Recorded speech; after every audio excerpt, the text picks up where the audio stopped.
What's up and welcome to Idle Insights, a show where each week I, Treavor Bettis, talk to interesting people about idle champions and Dungeons and Dragons. And with me this week is the amazing Brian Gray. Hi there. It didn't sound like you Hello. were going to eat me. I was remembering when Eugenio thought you said you're going to eat your guests, and apparently not this time. So, yeah. Yeah, no, still haven't gotten to that point. Still just chatting. Whew. Okay, that's all This right. hasn't become a cooking stream. Uh, Brian, how are you doing? I'm doing well today. I'm excited. It's, Yeah, I don't know. I'm not going to shut up about like having a character in a video game. That is so and awesome you for me. absolutely shouldn't. I know I wouldn't. Oh my gosh, if I had a character in a video game, I would just people I didn't know on the street. I'd be like, I got a character in a video game. Just have a nice day. Right? Brian, in case there are people out there who don't know who are you for those fine folks who may not know? I am Brian. I am known as Urban Bohemian pretty much all over the internet, as it says down there. My pronouns are he, they, and I am a content creator. I do food and drink. I do video games. I do TTRPGs. I live tweet a lot of movies that I've never watched before. So I apologize to anybody who Do not only found out that apologize. I Those are had great. never seen the Alien franchise. It's And, so good. so they had to suffer my live tweets of that. Um, I've been writing a blog forever, and I am a lifelong gamer. Heck yeah. And I love brunch, and I love disco. Wait, this is actually, hold on. Yeah, Trevor, give me a second. And Ooh. I think that's it. Yes. I mean, I'm gonna be honest. I love brunch too, so we're just gonna make this the brunch stream. It's a little late. It is a little late. It's never too late for brunch. If they haven't True. kicked you out, then it's not too late for brunch. I like that rule. But yeah, we're here today to talk about Virgil because Virgil's finally come to Idle Champions, rounding out the Rivals of Waterdeep group, Yes. and also a bit of Idle Champions Presents. Haha, I didn't say ICP. See, I got it this time. I didn't say it. I kept saying ICP instead Oh. of Idle Champions Presents, and people kept going, saying Clown Posse. What? Oh, right. I was okay. Yeah, that's not where my head went. I was like, what? No. Yeah. Okay. Yeah. Yep. Also, I should mention real quick, we're live right now. This is not a pre-recorded episode, so if you have any questions for Brian, you can put those into the chat with question colon and then the question, and we'll talk about those at the end of the episode. And there will also be a giveaway at some point, so stay tuned for that as well. But Brian, I'm gonna start off the way that I love starting these shows off, getting to know somebody, which is how'd you get into D&D? Well, that would go back to the 80s. And I don't remember what the big red book. Was it Advanced Dungeons and Dragons back Oh, the then? big red one. Yeah. Um, Yeah, I think so so. that was like early, yeah, because not like all the way back, but pretty early on, back when everybody was also worried about the content in D&D books. When you could summon a Um, real Dungeons and Dragons demon. Yeah. that Jack Trick tract told me that I'd be able to do magic and put a curse on my teacher, and it lied. Okay, I'm just saying it lied. It was so weird in the 80s that they were just like, oh no, there's like real magic and demons, and they thought that kids in the 80s were going to be like, oh no. Yeah. Um, so I've been playing since then, and I was horrible at it as a kid. I was like really, really, really bad. What, like what do you mean though? I for most part I'm just like, you can't be bad at D&D. There was too much math. Oh, I get you. No. Everything else was great. I love the fantasy. I still have some of my, I should have actually brought them over onto the couch. I still have some of my old TSR Choose Your Own Adventure D&D themed books. Like I loved Yeah. everything about it, but I was not really able to just keep up with like the math part of it. I get And that. And the math was there was a learning curve there back in the yeah. 80s. But we had like I still had fun doing things, and back when like we had all the classes that were like just the random homebrew stuff that was coming out of Dragon magazine like every month. It was like, oh, try this in your game, and I would always Yeah. love to try those classes that they made no sense at all. They were horribly broken, but they were fun. And then I kind of put down sorry, wait, where did no, where did my brain go? I put the hobby down for a Mhm. little while because I just ended up being with groups that weren't fun to play with, and I had not played D&D since Rivals and other actual plays I started around that time. I hadn't played for 30 some odd Oh years. wow. 40, 30. I'm Uh, old, so I'm not going to talk about a it. Whatever. large number. It had been a large number. Um, but I'd always loved like role playing, and I'd done other systems and LARP and things like that. So Mhm. yeah, it's really nice to be able to pick it up now in such a fun way that lets you tell a good story. I love it. Yeah. That must have been an interesting jump though, from like having the knowledge from the 80s of like what D&D was, to going to fifth edition, jumping a few of those.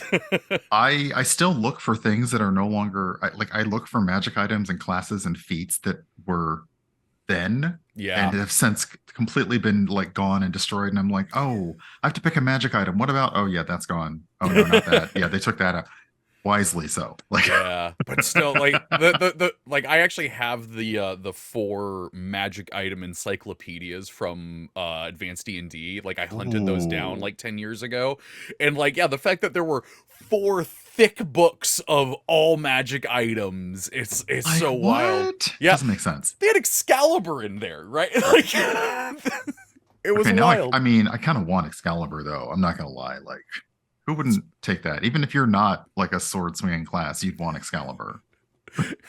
Yeah, you're a dagger loving rogue, but you're like, but But can also I the King sneak of attack England. with it? Also the King of England, you know. Rightful, sorry, the rightful King of England. Yes, yes, yes. Or is, please interrupt me because I was No, about to say, it's fine. or is it Britain? Do you have to say? Is it? I don't. Oh, I'm not gonna lie with you. Like I love British stuff and everything like that, and I still go back and forth. I'm like, should I have said Britain there, or Right. is I it think. England? Yeah. Which one I do I think it say? was. Yeah, I haven't watched enough Taskmaster to know. Uh, but Brian, let's talk about your character Virgil, from Rivals of Waterdeep. Tell me about Virgil. How'd you come up with him? Virgil is sort of like a combination of a few different things. Mostly my love of comic books and Mm. um my love of like I was always about team books, so the X-Men for Marvel and Legion of Superheroes for DC, and I was always about like just people who are just casually have all of this power inside them, but most of their adventures when they're not like when their lives aren't in danger, you just see them hanging out and being like a family, and Yeah. that was the kind of thing that I loved. And I also like there's just kind of like this wink and a nod to the fact that a lot of when they were making black comic book characters, black superheroes, they almost always seem to have either weather or lightning or electricity based powers. So when I was making Virgil, Oh I was like, yeah. oh, magic. Okay. And then I saw the Storm Sorcerer, like, subclass, and I was like, Mm-hmm. perfect. And, I also love the, is it 90s X-Men cartoon? Oh yeah, yeah, yeah. Where they portrayed Storm as doing all of these like weird flowery speeches every time she controlled the weather, which thankfully I have not added to Virgil in Rivals of Waterdeep because that will be a lot of fun. But yeah, putting those elements together and then thinking about the way that Virgil is and the way that he does stuff, it's I always kind of think about a movie special effects are very theatrical when he casts his magic. So he Mm-hmm. himself is a very understated kind of character, but when he does something, it is like big CGI effects kind of thing. Yeah. I love that. I mean the key art for it really does show it off with just all the electricity and the Oh fans my and gosh, when I saw the key art, I was like, oh, like there were so many good options. Working with the art team was fantastic, but there were so many good options, and I was like, oh, they're all cool. Don't make me choose. But then, yeah, I was like, that one with the yeah, I like that. Okay, so that was like, the kind of the initial thought about it, but like how did bringing Virgil to Rivals of Waterdeep, because what I learned from Mohenio was that y'all came in a little bit later into the series. So how was that Yes, bringing that character into a game that had been going for a little while? it was terrifying in a lot of ways. Okay. It like it like in good ways. Like I coming to it was fun, but I'd never generated off the cuff a character at 14th. Wait, yeah, I think 14th level because we're Hmm. yeah. I'd never generated a character just off the cuff that high. Like Yeah. always, my characters were like third level or fifth level, um, and I just kept I used an online character generator, D&D Beyond, and it just kept adding more stuff at every level, and I'm like, this is a lot that this character can do, and then trying to pick all these things. So it was a little bit um, overwhelming and a little bit intimidating because high level, even mid to high level characters are scary. The Oh amount yeah. of things that they can do. Um, and then finding, I like always play magic users. And I also, when Eugenio and I were talking about creating the characters together, we didn't we didn't lean over and look at each other's paper, but we were trying to say like, well, I'm thinking about this. Maybe you want to do that, or um, so it just kind of came out, and I was like, well, I always play magic users because um I like being a caster. And then I Yeah. was like, okay, and I also want one that I don't have to worry about what I prepared. So sorcerer, perfect. And then I was like, oh, I had other elements of like the magical bloodline and then the celestial bloodline being an Asimar. And I'm just like, okay, this is all kind of coming together in a fun Mm-hmm. picture. Um, and yeah, I just kind of, it was just nice to be like, I didn't know if I was gonna like what the personality was gonna be like, what would really happen, but it was just a lot of fun to be like, okay, at the very least, I haven't sat down and just kind of like scribbled and said, okay, this is my character sheet in a long time, so that was great. Yeah. Yeah. What was it one of those where like you kind of found Virgil's personality when you sat down at the table the first time? Yes, if you're watching, we came in season 9, and Mm-hmm. if you go to the Rivals YouTube, you can go back and watch season 9 when Eugenio and I are first introduced. We actually we offer like on a Zoom call when you're like, no, you go ahead.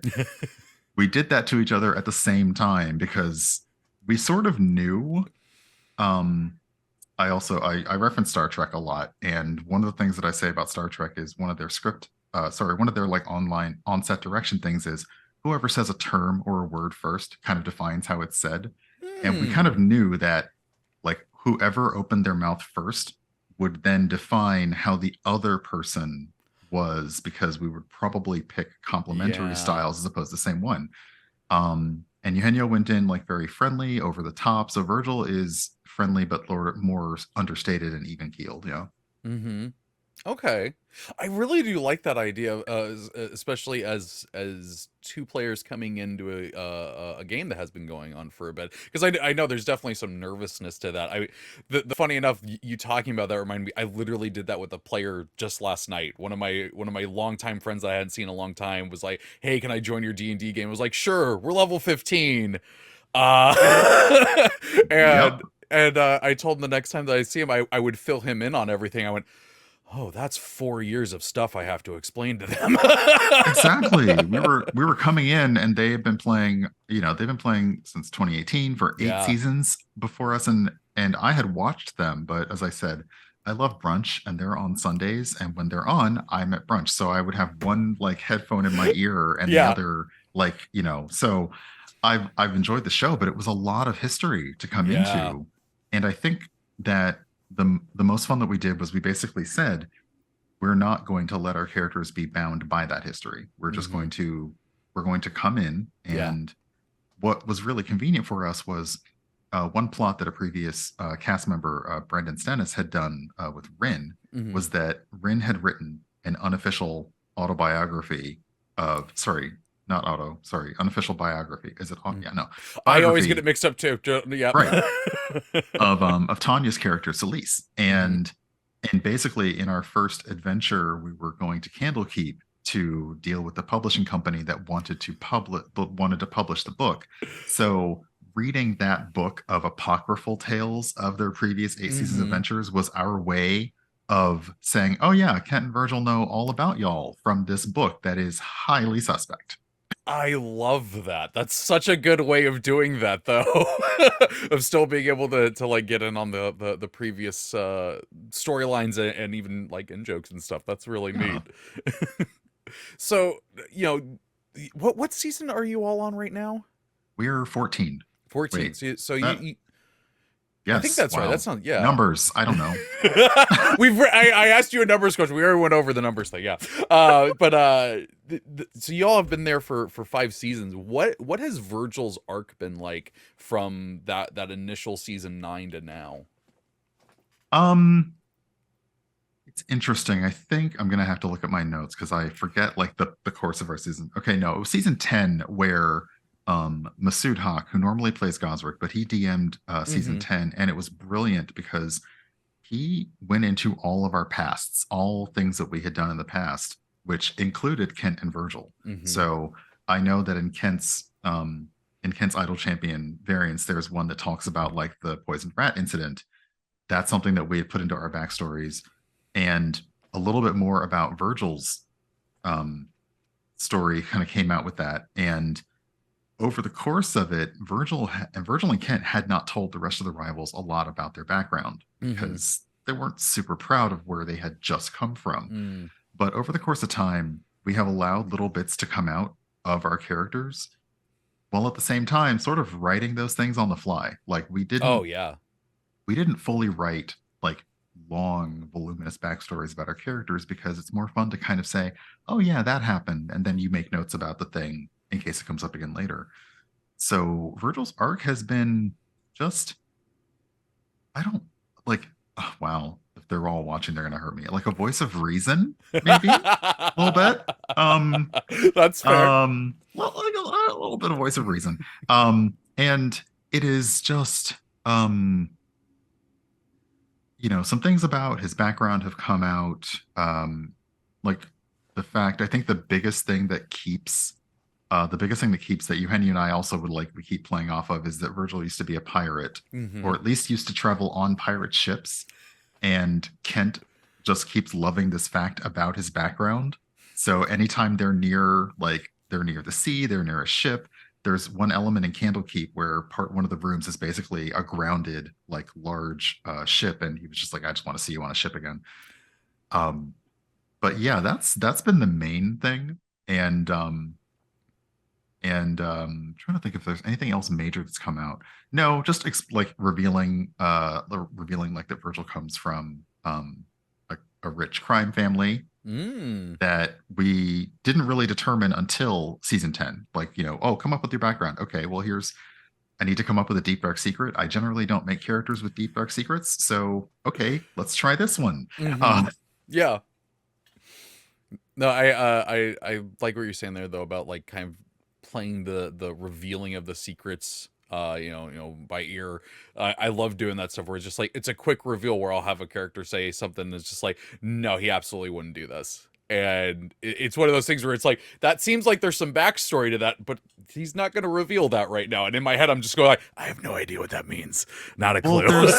there's that, or you've done the opposite, which I always feel is the wrong way, where you have built too rich of a backstory for Mm, your character, and then you are constantly looking for ways to inject it, yeah. whether that feels natural or not. So for me, it's a lot easier to be like, oh, whatever that is, I can't talk about it. No, because I don't know what it is, but I can't talk about it. Like, You're also making me think back to some writing that I've done recently when I'm going like, I don't know what this means. I'll figure it out later.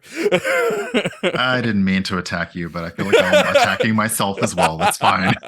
Oh boy, fun times with that. So you've talked about Virgil and Kent a little bit here, and we didn't really get a chance to go into it too much with Ohenia's episode, but tell me about Virgil and Kent's relationship. Because Um, even in the game, like they've got stuff that works together and yeah. and abilities that play off each other.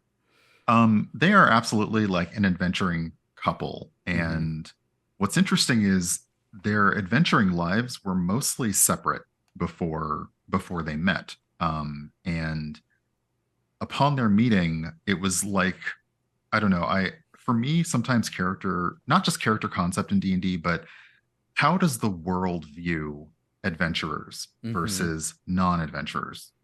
Like it's just a table of level 7 people are sitting at a table in a tavern. Does everybody else who's not an adventurer, like, is there some kind of Yeah. recognized aura, like, oh, don't mess with those people? And that was kind of how I found how I envisioned Kent and Virgil meeting each other. Like they were in this small lakeside town, and the two of them just knew, like, oh, that's another adventurer, Mm-hmm. and they started talking.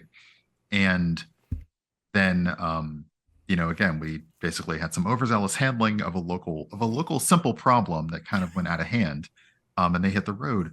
But their relationship really grew there in Cara Dune, and it's interesting. Like they're very we basically, when we were making the characters, didn't talk about it too much. We were like, well, what if they're a couple? Mm-hmm. Okay, that was it. We hadn't really examined like what kind of couple. Yeah. Um, but we've basically shown both in Rivals and I know recently in Hunger of the Far Realm that they are very much in love. Like they are not just friends. It is Yeah. not a bromance. They Yeah. are husbands. Like Mm-hmm. that is they are a couple. And um they are a very, very caring and protective of each other, even if they do not show it publicly. I think if you were able to do for when every rival goes to bed, if you were able to do little cutaway scenes like in their bedroom as they're winding down, like, Kent and Virgil would always be talking about their day, like talking about what the other was reading or writing or doing. And that will be their thing, but they don't necessarily show that to everyone else. Mm-hmm. Like their their feelings for each other are public but also private. Yeah. Um, but yeah, it's been fun to basically develop a character that is also in a healthy relationship, which I am doing my best to draw inspiration from in my own life. There you go. I would love to say draw inspiration from my own life, but no. So Kent and Virgil, yay! No, I genuinely love when characters do have a healthy relationship with with someone who, like, normally, the cliche D&D backstory, just like, oh yeah, my parents were killed when I was young and my love Right? was killed by a lich that I'm now going after. And, like, I made a character once who was just there for a one shot, and at the end of it I was like, oh yeah, he's gonna go back and see his wife and kid, and everyone was like, what? Yeah. That he has a wife and a kid? And I'm like, yeah, he's a dude, just normal dude. You don't have to make a tragic backstory for your character. Okay, It's don't. true. I want to. I like if anyone out there plays D&D and plays video games, you'll understand. You do not have to be the grizzled male protagonist who had horrible things happen to give him some definition. Yup. Like, no, you really Yup. don't. But one of the things that I absolutely love that you and Hideo do, that every time it happens I bust up laughing, is aligning yourselves in the Zoom windows to give each other a look. Oh my gosh, just it's the cherry on top, where it's just like, y'all are already doing a phenomenal job with your characters and everything. Yeah. Yeah, what he said. Yeah. Exactly like that. And so seeing that sort of thing, because you're already playing your characters so well and their relationship is so great, and just to have that little extra piece, it's so well done. I love it. It's like something that I don't remember when or how we started doing it, but we started making our backgrounds the same. Like, we're not trying to be that couple, Yeah. but it sort of happened, and we're like, okay, we'll make the background the same because neither of us had any imagination at that point. And then we're like, okay, well, where are we in the overlay? Okay, and then yeah, and it was just one of those things, because we would, in character, we'd be talking to each other, and it's a very interesting thing when you're on Zoom. Mm-hmm. Because you're basically looking, you kind of look at the camera beyond it, or if you have a laptop, it's up there. So trying to stay like focused on, okay, everyone in the call, at least, look like you're looking, but then remembering like, okay, well, I know if I do a take over here or a take over there, like Eugenio's got it. And Yeah. we will just kind of go with it, even though there is like that tiny, tiny delay in Zoom. And that's been fun, like being able to basically act in improv and know that, like, I can yes and Eugenio and he can yes and me, and we will yes and each other to death, because you have to stop us, otherwise we'll just keep going a bit. But knowing that we can do that has made the actual play a lot more fun. And again, because our characters are relatively new, we don't want to steal focus. We don't want to make a moment all about us and establishing who we are, but we do want to make sure that the viewers see like our characters' quirks and our characters' personalities come through. So that's been a really fun way to do that. And it's now the thing, like if he and I are in anything, we're like, wait, we got to move the Zoom windows around so we know like where you're. Okay, got it. Yeah. And it's weird to say because, like, if it was a stream of a bunch of people at a table and you did that, it would just be a thing, right? like Right. like It no wouldn't make, one would yeah. call attention to it, but because it's Zoom, because there's that extra few steps that have to be taken so that you both can do it perfectly, it makes it so much better. And I love the extra effort. Oh yeah. Extra just, yeah, that's a good term because we know it's very extra. And And I'm it's here funny for it. because I don't know. Yeah, I never know how much anybody else is like focused on like the Zoom window versus like character sheets or notes or, Mm-hmm. anything else that may be happening around them. So yeah, it is kind of fun to do that. And whether we do it in time or pick it up a second later, it just, I watch it back and it kind of cracks me up because I'm like, what are we like? We are so ridiculous. What? It's the ridiculousness I crave. Yes. All right. Oh, that I see. Remember before the show, I was like, I did forget. I feel like I'm forgetting something. I did. Do you have Virgil's equipment handy? I do. Hold on. Because I would love to talk to you a bit about what's going on with Virgil's equipment.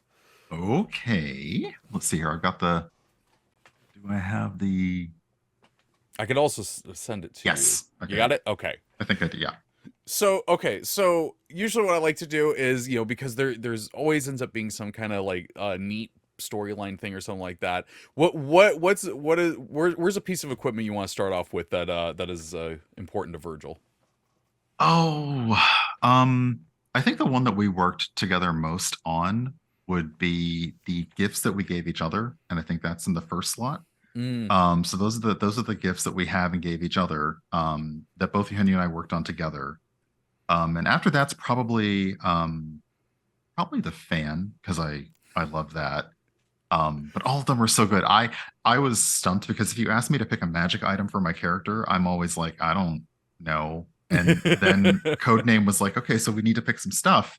And I was like, I don't know. Uh, he wears clothes, I guess. I don't know. That's fair. That's fair. But yeah, I would love to talk about the gifts that the basically the first lot of like the Yeah. gifts because that was fun working with him on that. It was a random idea that came up that our first item for each of us should be like anniversary gifts that we tried and didn't do so well with, and that lead on and talk about our relationship. Okay. Yeah, I remember at least the first three being similar to Kent's. Mhm. So what's going on there with those? Um, I think the first time is like, okay, we gave each other stuff that meant a lot to us, but meant nothing to the other person. Like just absolutely like, "Rrr." So I think, yeah, the first one is like the stained glass piece that Mm-hmm. Kent would have given to Virgil. And Virgil got it and was like, thank you for this. It's very pretty. I like the way it shines. Like absolutely no idea what to do with this. Like you have given me a jagged piece of glass. Thanks. Like I don't know. And then like the next one is like, that's what we said. And then our thought about it was like, I know Kent means well, but I gave him my heart. He gave me a piece of glass, which people may recognize was inspired by Say Anything, like the John Cusack movie where it's like I gave her my heart, she gave me a pen. So that was like my inspiration for that. Well done. Um, And what Virgil ended up giving Kent was sort of like an astrolabe, like a really nice like navigation device if you're on a ship. And Kent was like, okay, great. I don't know what this is. Thanks. So we ended up giving it back to each other. And when Virgil got it back, it was the idea of like, Virgil then saying, okay, well, here's what I meant with the gift, though he obviously didn't get it. And it was like, well, what I meant that we'd always find each other because it's like a navigational thing. Yeah. Still, I'll never lose Kent. Goodness help the DM that actually makes Virgil lose Kent because Virgil will probably annihilate everything. But it's fine. It's fine. And then the last one is a ring that's like kind of has a lock of hair on it. And that's like the epic version of it. And it's like a ring is insufficient to describe our love, yet a perfect symbol of our bond. Hmm. which is extraordinarily hokey and cute, and I don't want to talk about I love it. It's adorable. Okay, so then what's going on with there's a shirt uh Yeah. that goes through a few variations. Well, when I made Virgil, I was really thinking about like again, unnecessarily over the top accessories as most Mm-hmm. D&D characters have. So that like he's wearing a shirt, but he also kind of has a vest and he also has a clip harness going over it, and it's like you don't need any of that. No, like all of this is too much, which of course it is. So Yeah. I was like, okay, so what would be like, the first version of that? And the first version is just it's a worn out shirt when he was first on the like not on the run really. Mm-hmm. Or watch season 10, you might find out a little bit more Mm. um of when he left home, and it was just like, just this threadbare shirt. And it's like, Yeah. when you leave your past behind, sometimes starting over means sacrifice. And it's like, yeah, Yeah. that's about right. Yeah. Um, and then as he basically found a job on ships and started doing that, he still had the same shirt. And it was like, well, this is what happens when you wear the same shirt day after day on the sea. You get a rag.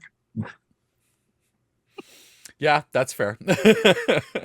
And then he finally gets his nice stuff that you'd see, like if you've seen his character art, like the nice thing. And it's like, it's basically for a moment, Virgil's actually enjoying the fashion. It's more Kent's thing, but he's kind of like, that's more like it. Mm-hmm. Bonus, it no longer smells like the sea. That is a good bonus. Which if Always a you've good bonus. ever had anything that just sits out, no, you don't want that. You don't No. want that. And then the nice epic version of that is like it matches Kent's glamour. And it's just this really finely tailored. It's just gorgeous. And it says, this goes with Kent's cloak. I actually never wear this, but the thought's sweet. Like, It's for those nice special occasions where you do want to match. right. Especially like when do D&D characters ever get to go to a party? Well, Like, when do D&D characters get to go to a party that isn't actually, like a heist or right, or something nefarious is going to the happen. frost Like that is giant never a good attack? time. Yeah. Like I was just trying to enjoy a drink, but no, okay, that's fine. Yeah. Yeah. Yeah, you think players would learn, but you give them a beach episode and they think everything's fine, and then they're kidnapped by mind flayers. So what's going on with the bracers? That is not the way most beach episodes I know end, but I watch a lot of anime, so that's like a very different thing. Okay. It's how my players beach episode went. Honestly, can we just have a nice slice of life D&D adventure? Would that be bad? Let's just have that. The cuffs, like they sort of were. I was like, okay, how do I kind of dial these back? Because in general, I don't have a lot of armor at all on Virgil. So I was like, okay, well, what about just basic sweatbands? Like it's you're at sea, it's really hot, so you're basically, because I was in high school in marching band, and I never understood the sweatbands until I was basically in the middle of summer in the South, hot sun all day, and I'm like, yeah, okay, now I understand these nasty ass rags that you keep on your wrists because it's just constant like um so yeah, that was what he wore on the ships, and he was like, the salt air wore these down. That's like Mhm. the first level. And then early on in Rivals, we were attacked on our way to Candlekeep, and um what I did was Virgil actually has a fan, and basically the evolution of the cuffs is that, oh, like he's made a pocket so that the fan like can kind of fit in, in the thing. That's cool. Um, so it's like, yeah, my fans fit in the side pockets. All good. Hmm. And he then got leather bracers, and that was like, when they come in close, I'm ready for them, because again, Virgil is the glass cannon that you put in the back. He's not going to be up front. Yeah. What I do love is building him as a storm sorcerer, because now a piece of his one of his feats is that if anyone does melee attack him, he does lightning damage back to them and then shoves them away. So it's like basically like hitting a fuse box with a baseball bat. Like, don't do that. So yeah, it's like I sometimes let Virgil take a hit just to teach someone that they shouldn't do that. Oh, that's one reason I love Hellish Rebuke. Oh my Especially, gosh, yes. especially putting that on a bad guy where like the player's just gonna try to instantly attack them. I'm like, you made a bad decision. Oh yeah. Uh, Oh God. real quick before you Oh, continue, we're actually going to do our giveaway real quick in chat. awesome. So when Martin puts the alert in there, not before, go ahead and put into chat all lowercase, all one word, Kent and Virgil, and you'll be entered for a chance to win 42 chests of your choice, excluding Bahamut chests. But okay, so the bracers they hide the fans. They do. There was just a moment where I kind of did like this, like Virgil does this and a fan pops out, and I think it was actually this fan, which is Yeah, you got to accessorize. you have to. And and I feel bad because that question's gonna get lost to the giveaway now, but it's all good. Oh, sorry, And Martin might have grabbed and it. I was like, okay, this kind of works. And we can talk about the fan in a minute, but Tanya, who plays Celise on the Mhm. show, actually homebrewed up the fan as an item in D&D Beyond. So it is actually its own magic item. Oh, really? Because I typically do not give magic items to like I don't think about my magic items Yep. either. Nope. I feel you. I'm like I am a magic user. I don't need magic. I don't. Um, Of worse, but I yeah, played the fighter that's just like, just give me a big sword. I will hit stuff. right. I think that's the one thing about coming back to D&D is so many of my characters never got to the point of like, oh, and you get a thing. Oh, and you get a Oh thing that does cool yeah. stuff. So they were Oh always like yeah. basic characters. Yeah, well, And you also missed the two editions where like magic items were like you had to have them every level and everything. Yeah. oh right. Yeah. Yeah, no, I just want someone to give me something shiny now. Even if I can't use it, if I can't attune to it, I'm like, yeah, but it's cool. Right? It's shiny. Um, but yeah, and the eventual bracers of defense are something that Virgil ended up getting in Rivals um after the season that you and I co-DM'd. I was like, how can I forget that? We basically got to loot a dragon's hoard, Oh, nice. and I was like, okay, well, I guess I should have something. So they're bracers of defense, and that's what he has now. And it's like, for something so delicate, these can absorb a lot of damage. Sounds familiar. And I'm not sure if I was thinking about Virgil or Kent or I don't know what I was thinking about at that point. I don't know. Because I What's great is reread I that and I was was going like, to ask that. That's why I really love that you said that. I was going to pretty ask. sure I'm referring to Virgil at that point. I'm pretty sure. Yeah. And then yeah, you've got the fan that we've talked about here. What like was that just like a thing like you like fans, so you're like Virgil's gonna like fans, or was that just something that kind of happened naturally? It sort of happened naturally. Like as part of my stream, I tended to have different kind of props around, and the fans sort of turned into a thing. I always tell people don't become a prop streamer because you'll be like the person that somebody buys a thimble once and then everybody gets them a thimble. So I have now Oh like yeah. eight fans. I had bells for a while. I have tons of bells. I now have disco balls all over my house. Um, but the fan was I was kind of thinking about in like the old martial arts films or like the wuxia films, Yeah. that one character that just is like very nonchalant, very quiet, and like they're just sitting there fanning themselves, and somebody picks a fight with them and they annihilate that That's person. And my I'm like, favorite. that was kind of my idea of the fan. It's like Virgil's just like playing a flute and with his fan, and just don't whoever that is, don't mess with him. I just don't mess with him. But the fan turned out where it was like I was like, okay, well, maybe the first one in my mind was like a church fan. Mm. And the church, I mean, if everybody knows, church fans are basically like, wooden type popsicle stick that is just stapled to a piece of paper. Yep. And I said, okay, well, the first fan that he had was the job posting that he saw when he got on the ship. So it's Oh. literally a piece of paper that says magic guy needed. Um, like stapled to a thing, and it's like I made this out of the wanted ad for my first job. Magic guy needed. Pirates, like, they don't need to be flowery in their speech. They're just like, we just No. need somebody who can do magic. Fine. You do magic, you're on. Yeah. And then the next version of that is like they got more than they bargained for.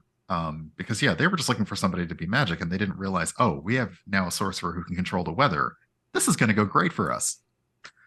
And then it was the sharp edged fan. That's when it gets a little bit nastier. Got some Mm-hmm. teeth on it. It is not. It actually can be used as a melee weapon. But again, Virgil's probably not going to get that Not close going to to be up somebody. there. Yeah. I should find a reason to like surprise and use that on somebody and just like um and Surprise fan. yeah, it's like it's like pocket sand. Pocket sand, but pocket fan. There you go. Oh, there we go. We got it.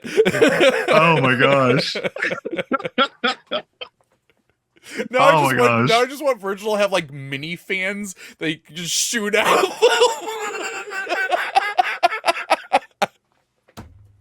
That's it. If Virgil ever has to go to is it Barovia and meet Strahd and gets turned, there won't be like like a swarm of bats.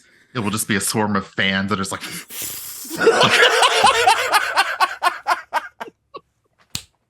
Yes. oh no. Love Oh it. my gosh. I love Oh my it. gosh. Oh golly. So like the end point of the fan, the epic version of that is the bladed fan of rebuke, which is actually the name of the homebrew item. I And it love it. says like, I don't need you to get in line when I summon chain lightning. And the fan itself as a magic item can cast chain lightning at 3rd level. Yeah. Yeah. That's awesome. So yeah. That is freaking awesome. And then you got a memoir for another item. Yeah. That was something I thought that like Virgil would absolutely keep, like records of his life and then their life together. And yeah, it's just a simple, the first one's just like, I like a place to jot down my thoughts. It's just a tiny little journal. It's not very special. And the next version of that is like, I started this back when I arrived at Cara Dune. So much has changed since then. And it gets a little bit nicer when it becomes his actual diary. And it's kind of, I like how they did like the lightning motif on it is really nice. And that's just like, give me just a minute. I want to finish this entry. Cause I kind of thought about on our way to Candlekeep, they got to ride in this enchanted carriage and they just had all this time. So I was like, yeah, this is a great time to catch up on stuff.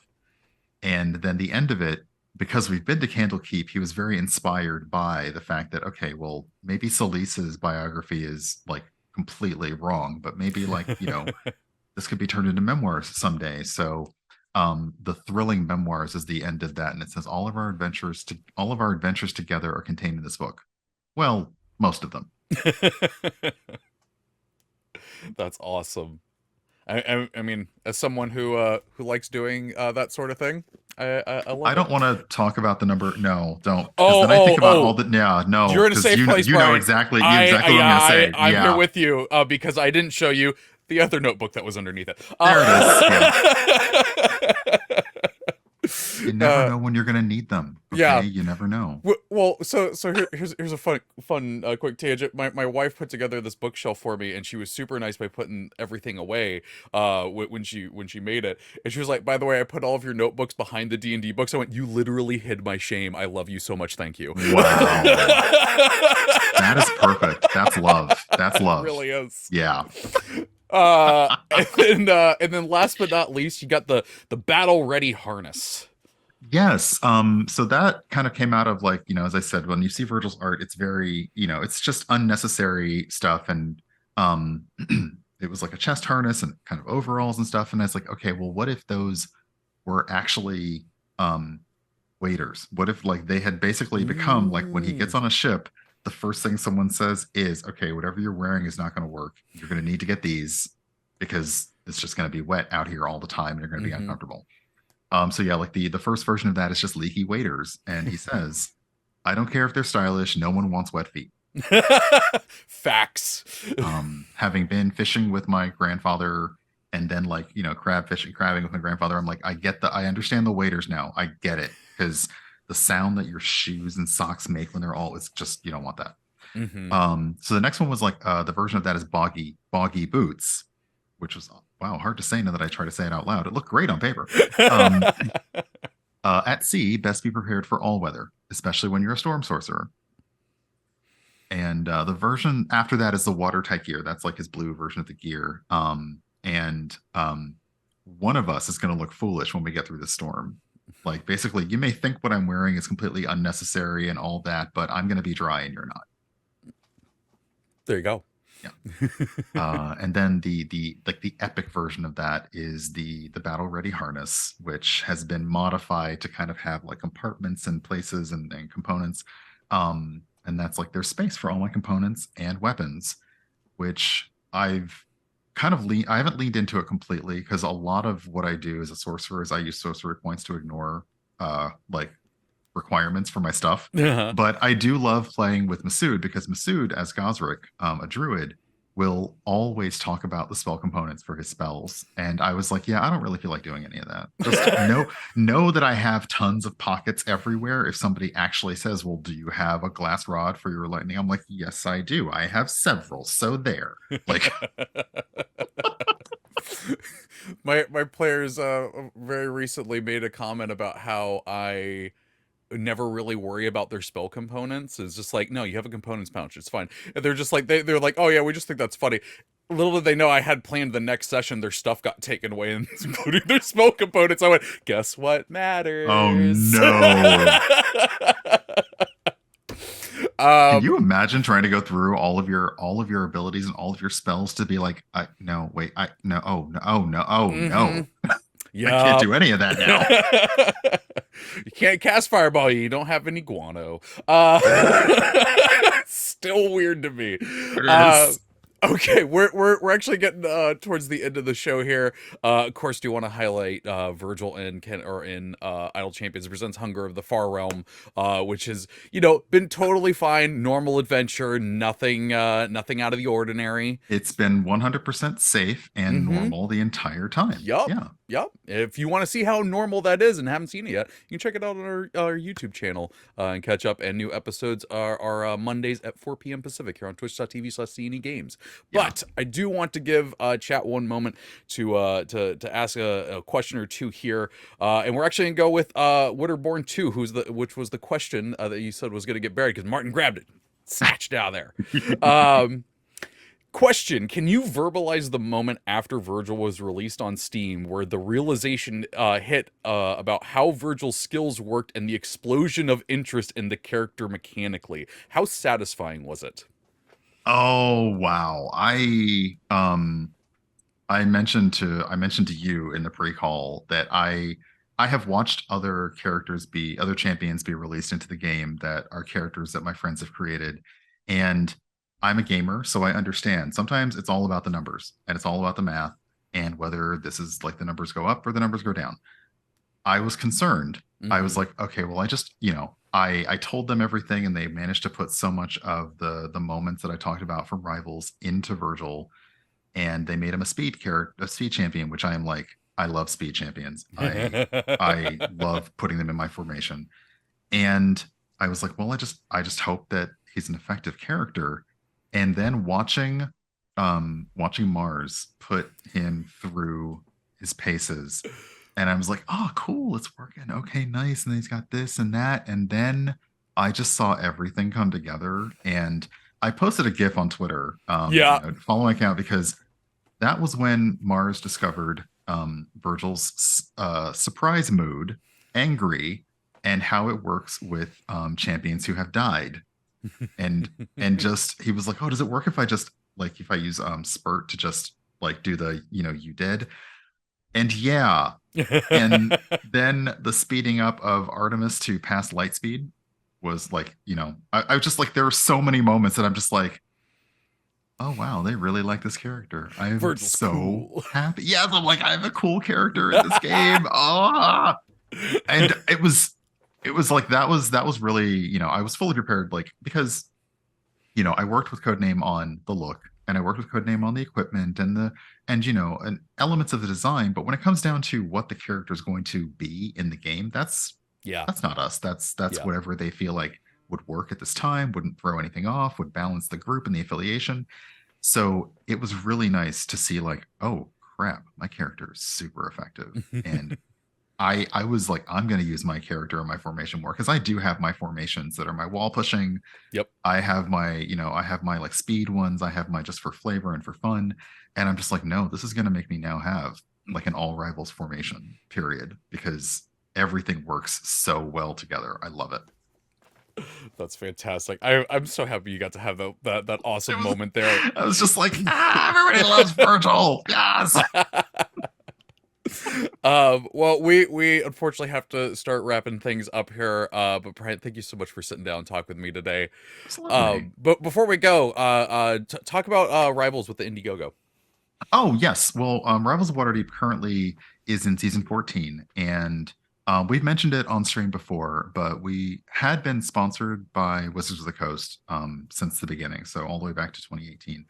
And they are just changing their direction in terms of how their funding is going. So we are trying to crowdfund our season because our characters are level 19. And So close. so few actual plays get to take their characters now. They started at 5, but like get to take their players to level 20 outside of it being a one shot or a special thing. Yeah. And we really want to finish that story. In our minds, we have this idea that level 20 should be like an epic 2 season story, like 20 episodes as opposed to 10. So we are currently raising money, and you can see the Indiegogo link is in chat, where we are essentially trying to just fund the show. We're not trying to make a profit. We're not trying to like line all of our pockets with money. We just want to pay for our cast. We want to pay our crew. We want to pay for our upkeep. So to keep the show at the same level of production that everyone's used to, so that when we log on, all we get to do, anyone who streams and has a producer in the back taking care of all your stuff, Hi, you Lauren. understand. Yes, obviously. I mean, Lauren already knows, but yes, Lauren, hi. You know that all you have to do is show up and get yourself like aligned in frame, and you're good to go. And that allows us to basically focus on the game and focus on having Yep. fun and bring the moments that you love. So that's what we are. That's what we are hoping to do. So we're hoping to help that forward. And mostly, at the very least, I want to make sure that we're paying our crew, because Absolutely. they are the backbone that you may not see them, but you see all of the results of their work on screen all the time. Absolutely.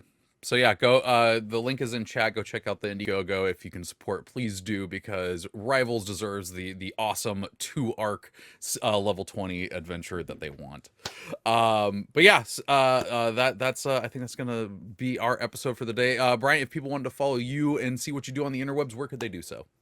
You can pretty much find me at Urban Bohemian almost everywhere. I'm Urban Bohemian on TikTok is like it's like underscore TT, and I'm still salty, but I'll probably never get that username back. But right now, I'll just say for now, Twitter is probably the best way to figure out what's going on and what I'm up to. You can also find me on Twitch at Urban Bohemian, and you can see me Sundays on Rivals of Waterdeep, Mondays on Idle Champions Presents Hunger of the Far Realm.